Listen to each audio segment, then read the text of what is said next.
Kenny. This is part 2 of the grade 4 technical exercises. The first part, I taught the scales.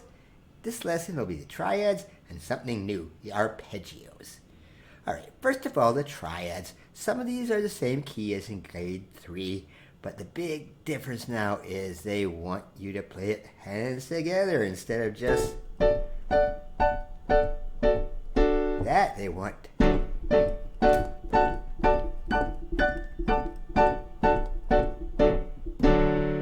two octaves, not just one, and hands together, which makes it a little more difficult, but not a heck of a lot more difficult. If you've practiced the grade 3 ones, all you're doing is putting the two hands together at the same time. And again, okay, I emphasize in scales that you don't want to put your thumb, if possible, on the black notes, the colored notes. But with triads, it's almost essential that you do sometimes, all right? That second one, it would be very awkward if you just stretched your fingers out that way, but it's not so difficult with the triads because the triads are played in a broken fashion. You can play them staccato, as it were, all right? So it makes it so you don't have to make it smooth over. You can just hop over. You don't have to be connected at all, all right? So that's 2 octaves, and this was in D major, this first one. As you should know by now, D major has 2 sharps, F sharp and C sharp. And now here is relative minor. Remember, you go down 3 semitones to B minor. It's the same thing.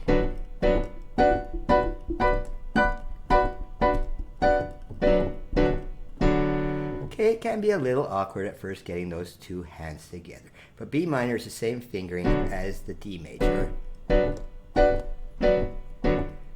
gets a little awkward, but you get used to it, all right? And of course, these triads are the minor first chord and then just the inversions of that chord. Okay, so that was D major and its relative minor, B minor. Now, if you look at the score, which I've given in the comments section below, you'll see that I've only written 1 octave here, all right? And that's just because of pretty much laziness, all right? But it is required to do 2 octaves. So I've written out the first octave and just go up and do it again.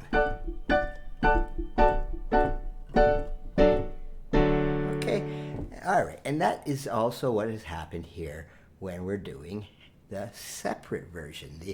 The broken is the actual word they call it. Broken triads. It's the same thing except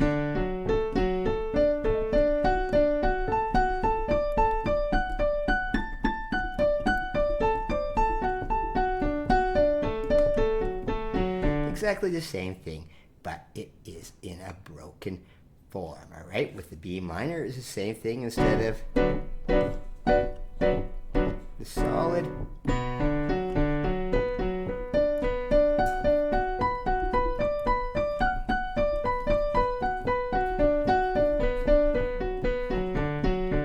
and always, if you make a mistake, try to keep going. Don't just stop, all right? If it, whoops.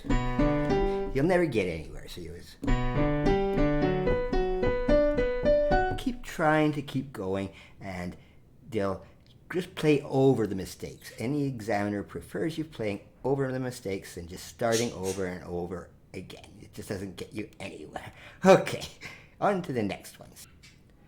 The next key is A major, which is just 1 sharp up from D major. It adds the G sharp in the key signature, so you have F sharp, C sharp, and G sharp.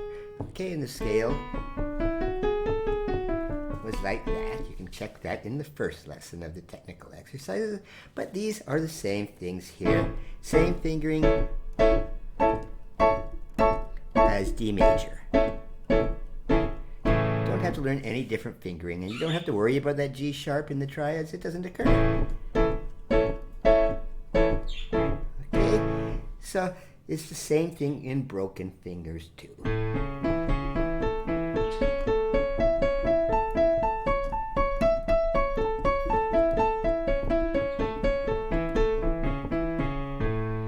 Okay, and it's relative minor. We'll go down that minor third.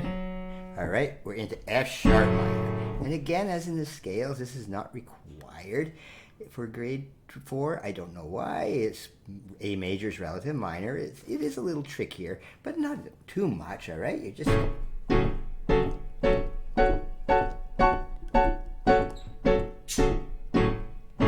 Okay, it's got the 2 sharps in here, but you'll see when we get into other keys, that's going to happen too. There's just 2 black notes. Eventually, you'll get to the point where you've got 3, but we're not quite that far yet. But that F sharp minor is just F sharp, A, and C sharp in the triads. And broken, the same thing. Oops, I made a mistake. Let's try that again.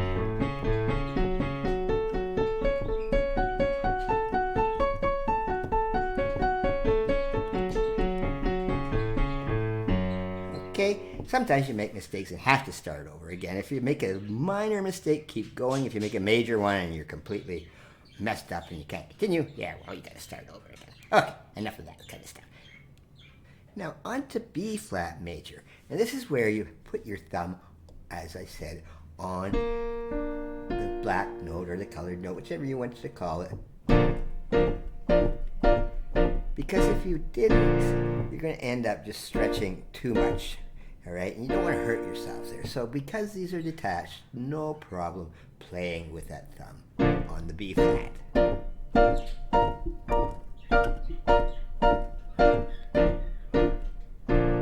And the broken form, these are 2 octaves again.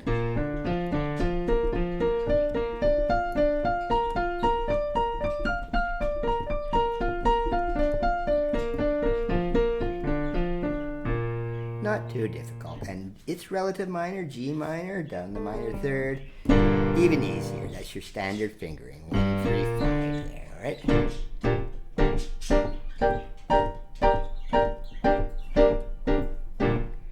And broken, same thing.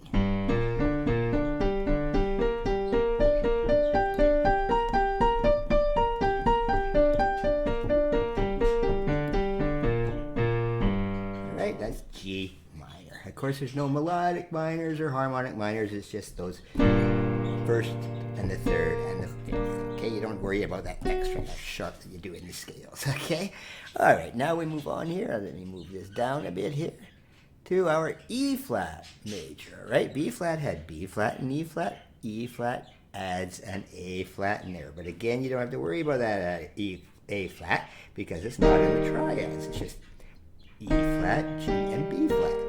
Okay, but there again, you have to have that thumb in there. Otherwise, you're going to play just awkwardness. All right, so solidly, I'll play them down a little lower because it makes it a little easier to stretch out. And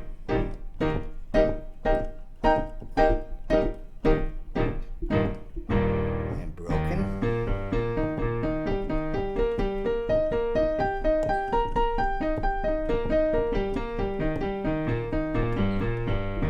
All right, and its relative minor, C minor. This is actually a very famous key in music. A lot of composers used it for tragic stuff or dramatic stuff. For some reason, C minor, they just really got really attracted to it for that kind of stuff. For example, like Beethoven's 5th Symphony.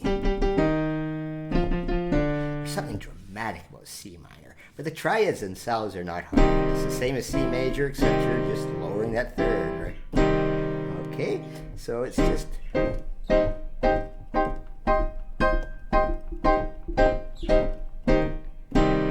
Okay, and it's broken.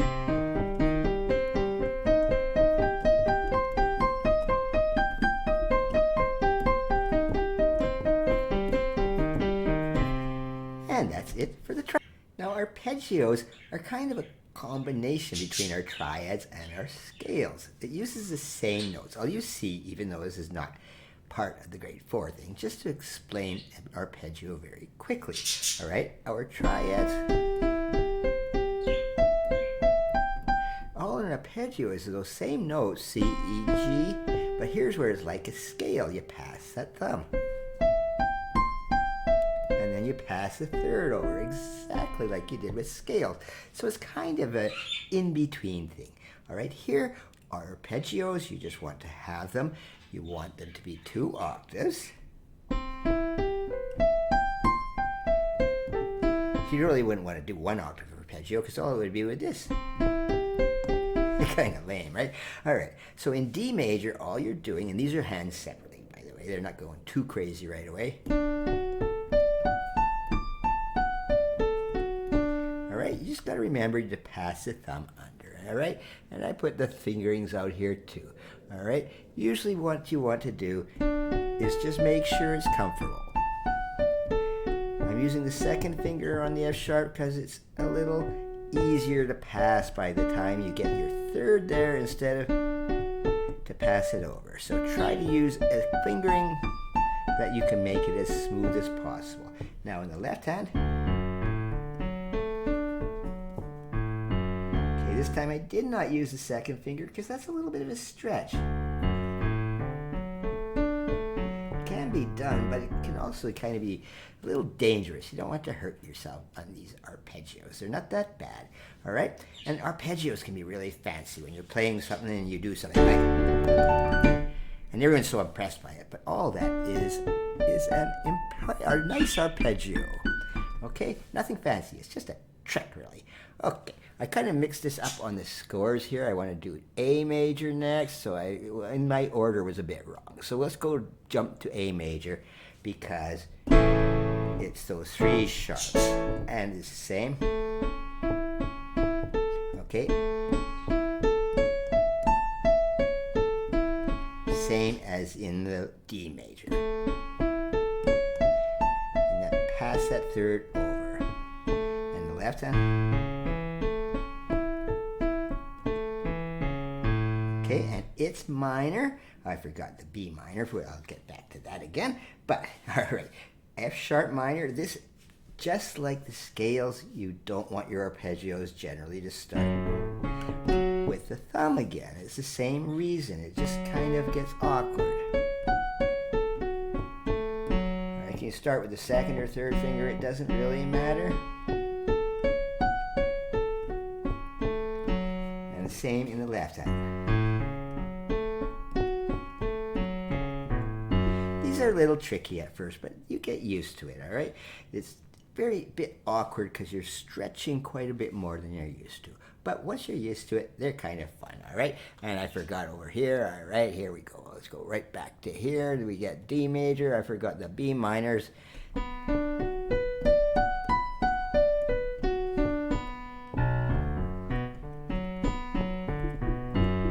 Same thing. Not really a big stretch, all right? But when you, instead of those triads, you're splitting up the triad and passing your fingers. Okay, on to the flat keys here. All right, let's go right here into B flat major arpeggio right there. Okay, again, it's starting on the black note. Okay, take these quite slowly at first because they are a little awkward. Same in the left hand. Now that one's tricky, okay? All right. Now on to B flat major. It's a little more tricky because again, that problem there with the colored note there. So try to start this one with the third finger. Because it makes the passing a lot more simple. If you try this, it's almost impossible, all right? So try with the third finger. Left hand too, third finger. And finish up there with the second. It's a little awkward, but you'll get used to it. G minor, it's relative minor. Very simple one.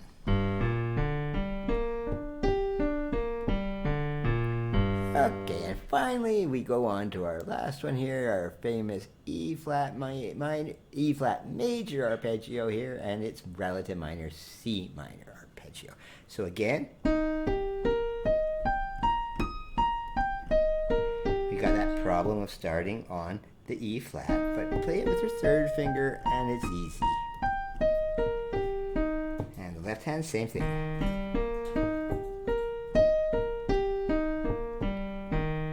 Okay, and the C minor again, sort of standard fingering.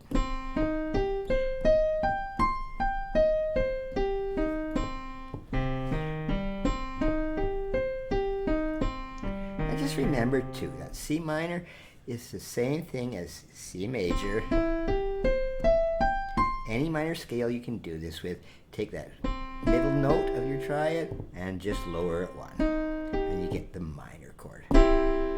It's as simple as that. Okay, that's all I really had to say about the grade 4 arpeggios. Practice them slowly, practice them very steadily. You want a steady rhythm, okay? You don't want to be